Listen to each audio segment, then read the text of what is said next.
കഥയുടെ കുലപതി ടി പത്മനാഭന്റെ ഒരു കഥയുണ്ട്. പ്രകാശം പരത്തുന്ന ഒരു പെൺകുട്ടി. കഥക്ക് പ്രായം 6 പതിറ്റാണ്ട് പിന്നിട്ടെങ്കിലും ഇന്നും അത് വായിക്കുമ്പോൾ മനസ്സിലാകെ പ്രകാശം പരക്കുന്നു. ജീവിത നിരാശയിൽ ആകെ മടുത്ത് ആത്മഹത്യ ചെയ്യാൻ ഒരുങ്ങിയ ഒരാൾ യാദൃശ്ചികമായി ഒരു പെൺകുട്ടിയെ പരിചയപ്പെടുന്നു. തന്നേക്കാൾ എത്രയോ ദുരിതത്തിൽ ജീവിച്ചിട്ടും ജീവിതത്തെ പുഞ്ചിരിയോടെ നേരിടുന്ന അവളുടെ പെരുമാറ്റം അയാളുടെ ജീവിതത്തെ അപ്പാടെ മാറ്റിമറിക്കുന്നു. അതോടെ അയാൾ ആത്മഹത്യാ തീരുമാനം ഉപേക്ഷിക്കുന്നു. ജീവിതം ആർക്കും അത്ര എളുപ്പമല്ല. ഓരോ ദിവസവും ഒരുപാട് പ്രശ്നങ്ങളിലൂടെയാണ് നാം കടന്നു പോകുന്നത്. ജീവിത വഴിത്താരയിൽ കല്ലും മുള്ളും കനലുമാണ് നമ്മെ കാത്തിരിക്കുന്നത്. പട്ട് പരവതാനികൾ വളരെ അപൂർവമാണ്. സുഖദുഃഖങ്ങളുടെ ചാഞ്ചാട്ടമാണ് ജീവിതമെങ്കിലും തുലാസിലെ സൂചി ദുഃഖങ്ങളുടെ തട്ടിലേക്കാണ് അധികവും നീളുന്നത്. സുഖം എന്ന് പറയുന്നത് കടന്നു വരാൻ മടിക്കുന്ന ധനികനായ വിരുന്നുകാരനാണ്. ദുഃഖം എന്നും കണി കാണുന്ന ദരിദ്രനായ അയൽവാസിയും. എങ്കിലും ഒരു പുഞ്ചിരി മതി ഒരു ജീവിതം മാറ്റിമറിക്കാൻ. ഒരു തലോടൽ മതി ജീവിതം തിരിച്ചു പിടിക്കാൻ. ഒരു നോക്കിൽ അത് വസന്തം വിരിയിക്കും. ഒരു വാക്കിൽ അത് മരണത്തെ പോലും തോൽപ്പിക്കും. കാലത്ത് എണീക്കുമ്പോൾ ഇണയിൽ നിന്ന് കിട്ടുന്ന ഒരു നോട്ടം മതി അന്നത്തെ ദിവസം സന്തോഷകരമാക്കാൻ. തിരക്കു പിടിച്ച ബസ്സിൽ പരിചയക്കാരുടെ ഒരു ഹലോ മതി ആ പ്രഭാതം സുപ്രഭാതമാകാൻ. നേരം വൈകി ഓടിപ്പിടിച്ച് ഓഫീസിലെത്തുമ്പോൾ മാനേജർ പറയുന്ന ഗുഡ് മോർണിംഗ് എന്ന വാക്കുണ്ടല്ലോ, അത്രയും ഇമ്പമുള്ള ഒരു സംഗീതം വേറെയുണ്ടാവില്ല. വൈകുന്നേരം ജോലി കഴിഞ്ഞ് വീട്ടിലെത്തുമ്പോൾ കിട്ടുന്ന ഒരു കപ്പ് കാപ്പി മതി എല്ലാ ക്ഷീണങ്ങളും ആവിയായി പോവാൻ. എന്താണ് ഈ മാറ്റത്തിന്റെ കാരണം?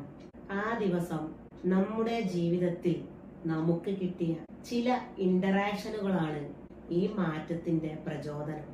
കനേഡിയൻ സൈക്യാട്രിസ്റ്റും ട്രാൻസാക്ഷണൽ അനാലിസിസിന്റെ പിതാവുമായ എറിക് ബേൺ ഈ പ്രതിഭാസത്തെ വിളിച്ചത് പോസിറ്റീവ് സ്ട്രോക്ക് എന്നാണ്. വ്യക്തിയുടെ സാമൂഹിക പ്രവർത്തനങ്ങളിലൂടെ മാനസിക അവസ്ഥകളെ അപഗ്രഥനം ചെയ്യുന്ന രീതിയാണിത്. ഈ മാജിക്കൽ തന്ത്രത്തിന് ലോകം തന്നെ മാറ്റിമറിക്കാൻ കഴിയുമെന്ന് അദ്ദേഹം വിശദീകരിക്കുന്നു. വ്യക്തികളുടെ ജീവിതത്തിൽ മാറ്റങ്ങൾ വരുത്താൻ ഈ രീതിക്ക് സാധിക്കും. അതിന്റെ തെളിവാണ് ഒരു പുഞ്ചിരിയിലും ഒരു വാക്കിലും നോക്കിലും ഷേക്ക് ഹാൻഡിലും മനുഷ്യന്റെ മൂഡ് അപ്പാടെ മാറ്റാനും അവനെ സന്തോഷത്തിലേക്ക് നയിക്കാനും കഴിയുന്നത്. അംഗീകരിക്കുകയോ അംഗീകരിക്കപ്പെടുന്നു എന്ന തോന്നൽ ഉണ്ടാക്കുകയോ ചെയ്യുന്ന ഏതൊരു കാര്യവും പോസിറ്റീവ് സ്ട്രോക്കാണ്. ഈ ലോകത്തിൽ മറ്റുള്ളവരുടെ അംഗീകാരം ഇഷ്ടപ്പെടാത്ത ആരും തന്നെ ഇല്ല. പുറത്തേക്ക് കാണിക്കുന്നില്ല എങ്കിലും ഉള്ളിന്റെ ഉള്ളിൽ നാം എല്ലാവരും അത് ആഗ്രഹിക്കുന്നുണ്ട്. അത് മനുഷ്യ സ്വഭാവത്തിന്റെ ഒരു പ്രത്യേകതയാണ്. ശരിക്കു പറഞ്ഞാൽ നാം ഓരോരുത്തരും ജീവിക്കുന്നത് തന്നെ നമ്മുടെ പ്രിയപ്പെട്ടവരുടെ അംഗീകാരം നേടിയെടുക്കാനാണ്. അത് മാതാപിതാക്കളോ ഇണകളോ കൂട്ടുകാരോ അല്ലെങ്കിൽ സഹപ്രവർത്തകരോ ആവാം. സമൂഹ ജീവിയായ മനുഷ്യന്റെ ജീവിതം തന്നെ സഹജീവികളുടെ അംഗീകാരത്തിന്റെ പുറത്താണ്. തൊട്ടിലിൽ വെച്ചു തന്നെ തുടങ്ങുന്നു അംഗീകാരത്തിനു വേണ്ടിയുള്ള പരാക്രമം. കൊച്ചു കുട്ടിയുടെ കരച്ചിൽ അംഗീകാരത്തിനുള്ള അപേക്ഷയാണ്. ചക്കര മുത്തേ എന്ന് അമ്മ കുഞ്ചി വിളിക്കുമ്പോൾ തൊട്ടിലിൽ കിടക്കുന്ന കുഞ്ഞിനു പോലും അറിയാം അത് അമ്മക്ക് തന്നോടുള്ള സ്നേഹത്തിന്റെ അംഗീകാരമാണെന്ന്. പിന്നെ മുതിർന്നവരുടെ കാര്യം പറയാനുണ്ടോ? 7 A+ഉം 1 Aയുമായി വരുന്ന കുട്ടിയോട് കിട്ടാതെ പോയ ആ ഒരു Aയെ പറ്റിയാണ് നമ്മുടെ പരാതി. എന്നാൽ ജയിച്ച 7 A+ന് ഒരു പൂച്ചെണ്ട് പോലുമില്ല. വീടുകളിലായാലും സ്കൂളുകളിലായാലും ഓഫീസുകളിലായാലും ഇതുതന്നെയാണ് അവസ്ഥ. മഹാഭാരതത്തിലെ ഇതിഹാസ കഥാപാത്രമായ കർണനെ ഓർക്കുന്നുണ്ടോ?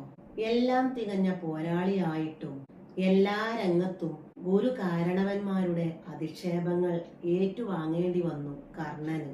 ഒടുവിൽ മരിക്കാൻ നേരത്താണ് ഭീഷ്മ പിതാമഹർ ആ രഹസ്യം കർണനോട് വെളിപ്പെടുത്തുന്നത്. നീ അഹങ്കരിക്കും എന്ന് കരുതിയാണ് നിന്റെ കഴിവുകൾ ഞാൻ അംഗീകരിക്കാതിരുന്നത്. കാലാകാലങ്ങളിൽ ഇങ്ങനെ കർണന് നേരിട്ട അധിക്ഷേപങ്ങളും അപമാനങ്ങളുമാണ് കുരുക്ഷേത്ര യുദ്ധത്തിൽ കൗരവരുടെ പതനത്തിന് ആക്കം കൂട്ടിയത്. ഇതിനൊരു മറുവശം കൂടിയുണ്ട്. അർഹിക്കുന്ന അംഗീകാരം കിട്ടിയില്ലെങ്കിൽ ചിലർ അത് വളഞ്ഞ വഴിയിൽ കൂടി നേടിയെടുക്കുവാൻ ശ്രമിക്കും. അത് ചിലപ്പോൾ തെറ്റായ വഴിയിലൂടെ ആയിരിക്കും. അതിന്റെ പ്രത്യാഘാതങ്ങൾ സമൂഹം ഒന്നടങ്കം നേരിടേണ്ടി വരും. അംഗീകാരത്തിന്റെ ഒരു തൂവൽ സ്പർശം പോലും കിട്ടാതെ പോയവരാണ് പിൽക്കാലത്ത് കൊടിയ ക്രിമിനലുകളായി മാറിയതെന്ന് ചരിത്രം സാക്ഷ്യം വഹിക്കുന്നു. അംഗീകാരം വാരിക്കോരി കൊടുക്കണം എന്നല്ല പറയുന്നത്. എന്നാൽ ഒരു പൂ കൊടുക്കേണ്ടിടത്ത് ഒരു പൂവിതളെങ്കിലും നമുക്ക് കൊടുത്തുകൂടെ? പരീക്ഷയിൽ മാർക്ക് കുറഞ്ഞ കുട്ടിയോട് സാരമില്ല എന്നൊരു വാക്ക്, കാപ്പിക്ക് കുറച്ച് മധുരം കുറവാണെങ്കിലും നന്നായിട്ടുണ്ട് എന്ന ഒരു നോട്ടം, കാറിന്റെ ഡോറ് തുറന്നു തരുന്ന ഡ്രൈവറോട് ഒരു പുഞ്ചിരി, ഇത്രയും മതി മനസ്സുകളെ തൃപ്തിപ്പെടുത്താൻ, സന്തോഷിപ്പിക്കാൻ, സമാധാനിപ്പിക്കാൻ. നമ്മൾ ഒരാളെ അംഗീകരിക്കുമ്പോൾ സത്യത്തിൽ അംഗീകരിക്കപ്പെടുന്നത് നമ്മൾ തന്നെയാണ്.